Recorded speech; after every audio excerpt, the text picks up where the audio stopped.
आइए दोस्तों, LBS classes में आप सभी का स्वागत है। और एलबीएस क्लासेज के माध्यम से हमारा एक टॉपिक चल रहा है हिंदी साहित्य का इतिहास। और हिंदी साहित्य के इतिहास में हम लेकर के आए हुए हैं काल विभाजन। और काल विभाजन में आज हमारा दूसरा है भक्ति काल।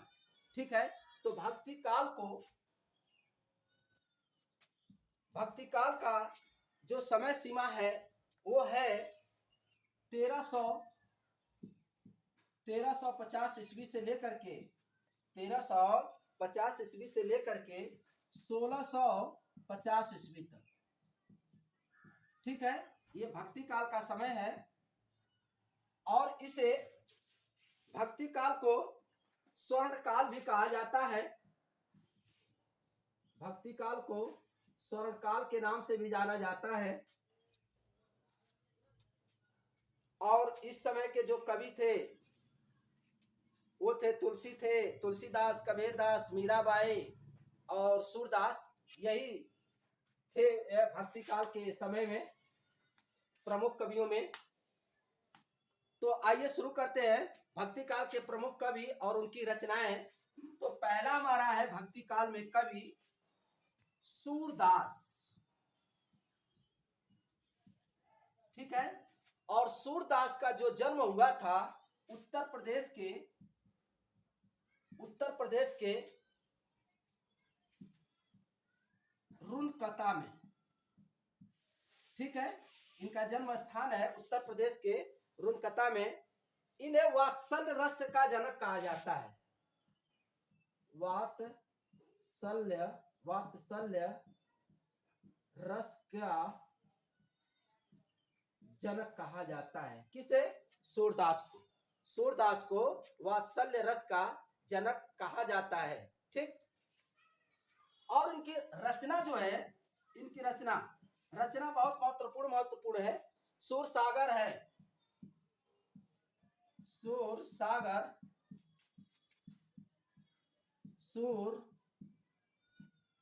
सुरावली। ठीक है, सूर सागर है, सूर सुरावली है, साहित्य लहरी। ठीक है, और ये जो तीनों रचनाएं हैं वो ब्रज भाषा में लिखी गई है। ब्रज भाषा में ये बहुत महत्वपूर्ण है कि जो इनकी तीनों रचनाएं हैं वो ब्रज भाषा में लिखी गई है। नंबर दूसरे पे आते हैं, और नंबर दूसरा है हमारे कवि तुलसीदास। ठीक है, और तुलसीदास का जन्म उत्तर प्रदेश के कासगंज जिले में। उत्तर प्रदेश के कासगंज जिले में इनका जन्म हुआ था। और इनकी रचना जो है दोहावली। इनकी रचना है दोहावली, गीतावली, दोहावली है, गीतावली है, श्री कृष्ण गीतावली,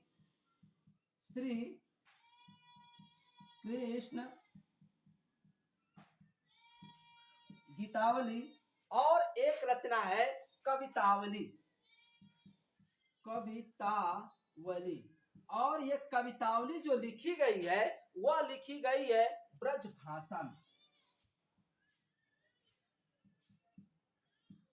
ब्रज भाषा में दोस्तों लिखी गई कवितावली, ब्रज भाषा में लिखी गई है। ठीक, जबकि रामचरितमानस इनकी है रचना।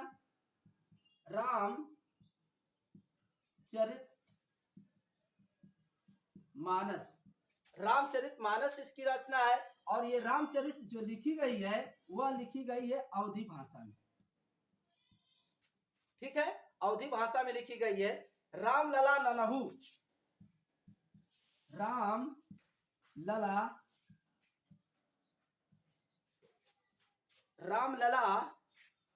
नछहु है। रामलला नछहु।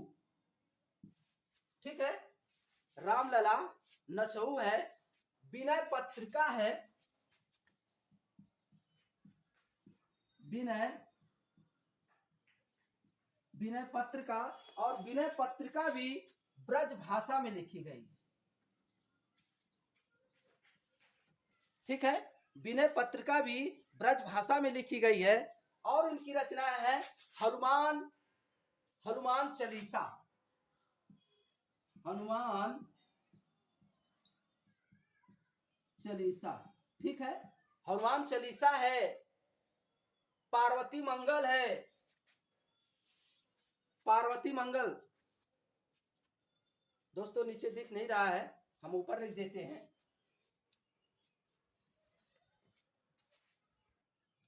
सूरदास की रचना हनुमान चालीसा है, हनुमान चालीसा, ठीक है, हनुमान चालीसा है, पार्वती मंगल है,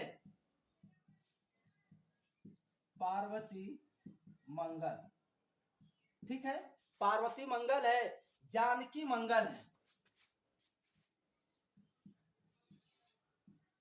जानकी मंगल। ठीक, तो ये रचना जो है ये तुलसीदास की रहा है, यह रचना तुलसीदास जी का रहा है। नंबर तीसरे पे कबीरदास जी।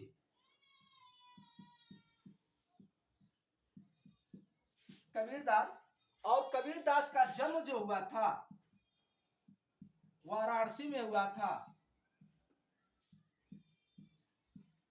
कबीरदास का जन्म वाराणसी में हुआ था। इनकी रचना है बीजक शबद रामायणी।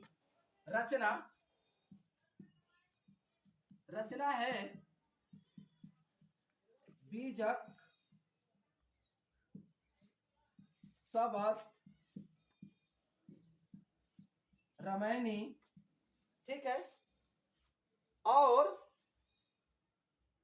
साखी ग्रंथ,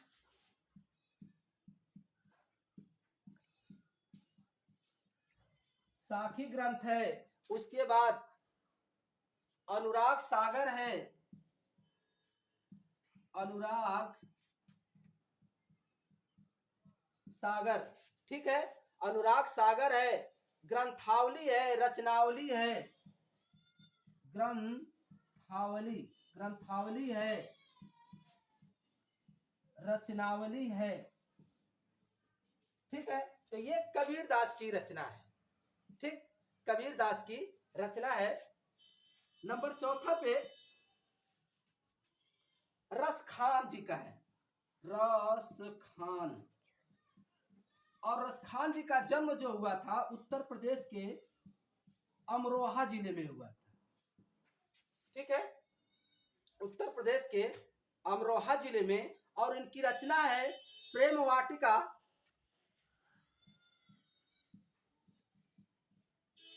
प्रेम वाटिका है, ठीक है, प्रेम वाटिका, सुजान रसखान, सुजान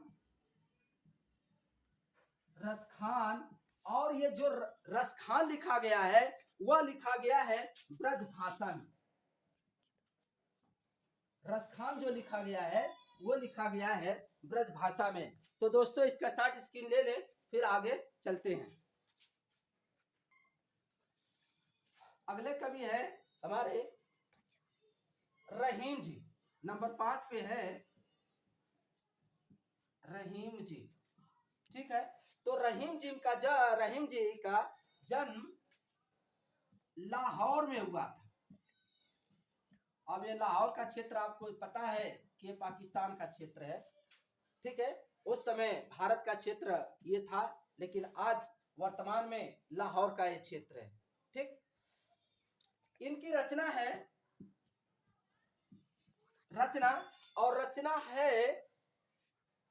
रहीम दोहावली, रहीम दोहावली, ठीक, रहीम सोरठा, रहीम सोरठा। और एक और रचना है बैरवे नायिका, बैरवे नायिका, बैरवे नायिका, ये रचना है रहीम दास जी, रहीम जी की, ठीक है। जबकि नंबर 6वां पर है मीराबाई।